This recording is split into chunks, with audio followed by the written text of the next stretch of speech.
guys. So, ngayon, ayun yung pusa ko and nagtatago siya.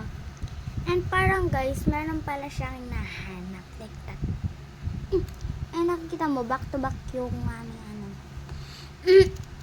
Ayan o, nagtatago siya para siya may hinahanap. Pero hindi ko alam kung anong hinahanap niya. Kasi, ngayon, is meron yata siyang kalaro. Ayan. Orange yan guys, orange. Ayan. And sasamahan niyo pa ako sa susunod na video ko kapag mag-pack ako, ganon.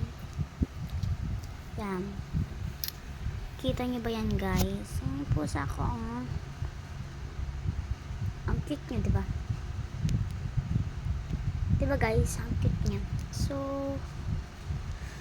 yan. You can see, ayun oh. Mababa na siya guys kasi nakikita niya na para may nagbibideo sa kanya. Ganun.